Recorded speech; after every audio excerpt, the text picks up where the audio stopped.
Hari ini kan jelas ada sengketa, ada 22 DPD, DPW, dan puluhan DPD yang hadir.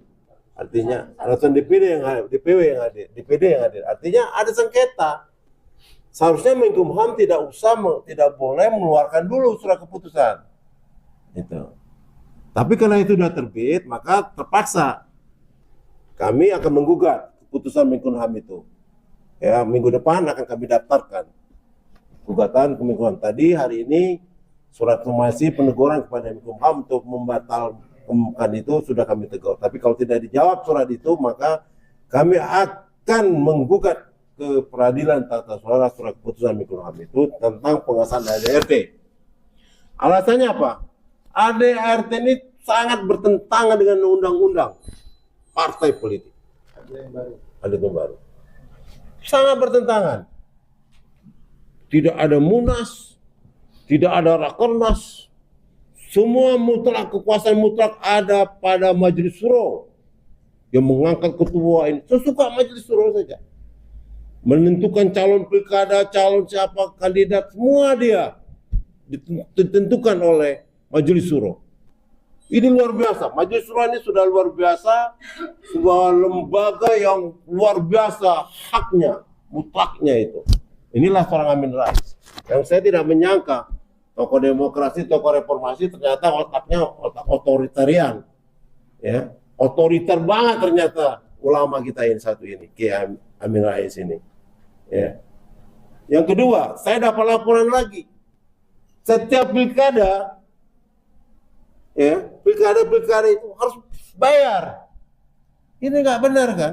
Apa yang diusulkan oleh DPW, apa yang diusulkan oleh DPD itu harus melalui persetujuan dari DPD.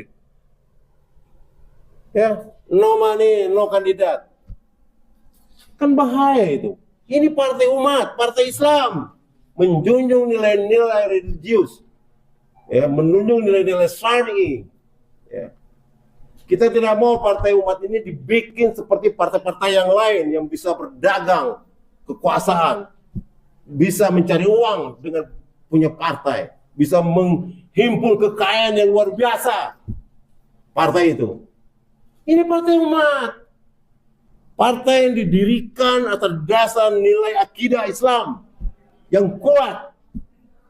Tidak boleh partai ini dibikin untuk mencari kekuasaan, mencari uang sesuka-sukanya.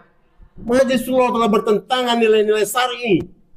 Saya kasih tahu itu. DPP telah bertentangan dengan nilai syar'i. Telah melanggar akidah Islam. Makanya hari ini teman bergerak semua untuk melakukan perlawanan. Ingat tagline Partai Umat, menegakkan keadilan dan lawan kezaliman. Itu tagline yang pertama kali kita deklarasikan.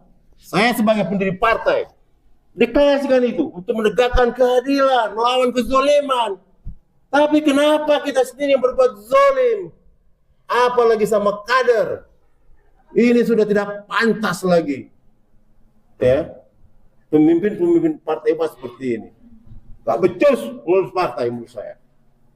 Makanya saya bilang, saya minta supaya ditunda dulu keputusan Menkumham karena ada sengketa.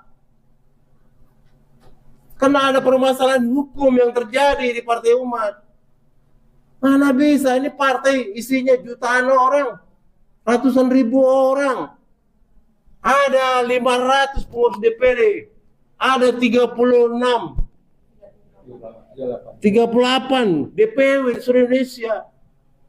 Masa nggak didengar ini suara-suara teman-teman daerah dan wilayah ini?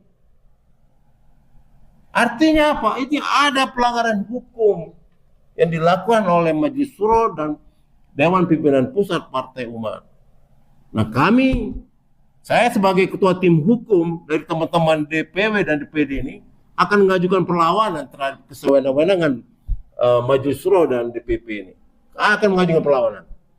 Sementara saya sudah siapkan 23 lawyer, ya. Nanti akan siapkan ratusan lawyer untuk melawan kekuasaan ini. Saya siapkan itu semua. Ya, saya punya anggota saya 1000 lawyer. Saya pernah wakil ketua tim Amin Rais, tim Amin for Presiden waktu itu, Anies. Saya pernah wakil ketua timnya, dan saya kerahkan semua anggota sampai 1.500 lawyer dulu. Saya bisa. Jadi itulah, saya akan mendukung teman-teman, akan mengajukan perlawanan ini, nggak main-main ini. Karena saya lihat sudah terjadi kezoliman yang sangat luar biasa ini. Ya.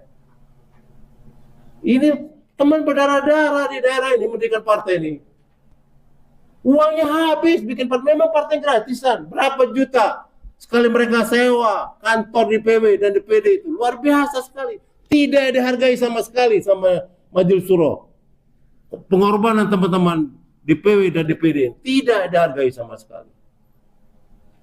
Makanya kami, ketika saya diminta oleh Pak Mahili dan Ketua DPD DKI untuk membentuk tim hukum, saya siap bilang. Saya siap untuk membantu kalian semua. Jadi saya udah siapkan tim hukum untuk sementara ada 23 lawyer dan gugatan sudah siap dan kami sudah bikin begadang, sudah hampir seminggu ini begadang untuk bikin gugatan dan somasi hari ini dilantaran, gugatan sudah jadi. Insya Allah minggu depan sudah kita daftarkan ke Peradilan Tata Negara. Setelah itu baru lanjut ke Pengadilan Negeri Jakarta Selatan, gugatan perbuatan melawan hukum. Setelah itu lanjut lagi unsur pidananya masuk ke Mabes Polri, di mana telah terjadi pemalsuan anggaran dasar dan anggaran rumah tangga yang versi Jogja dan versi Tangerang, notaris Jogja dan notaris Tangerang. Ini luar biasa sekali. Dan sekarang lagi ditambah lagi, dipasukan lagi sama Majelis Suro tanpa koordinasi, tanpa melalui Munas, membuat ADRT serampangan begitu, memberikan Majelis Suro otoritarian, kekuasaan yang mutlak dan tidak bisa dipatahkan, dibantah lagi kekuasaannya itu. Ini suatu perbuatan yang zalim menurut saya dan harus dilawan. Terima kasih. Wassalamualaikum warahmatullahi wabarakatuh. Waalaikumsalam. Kalau ya proses berlangsung ya, sekarang ada Rakernas, kemudian ada Munas, ada gugatan.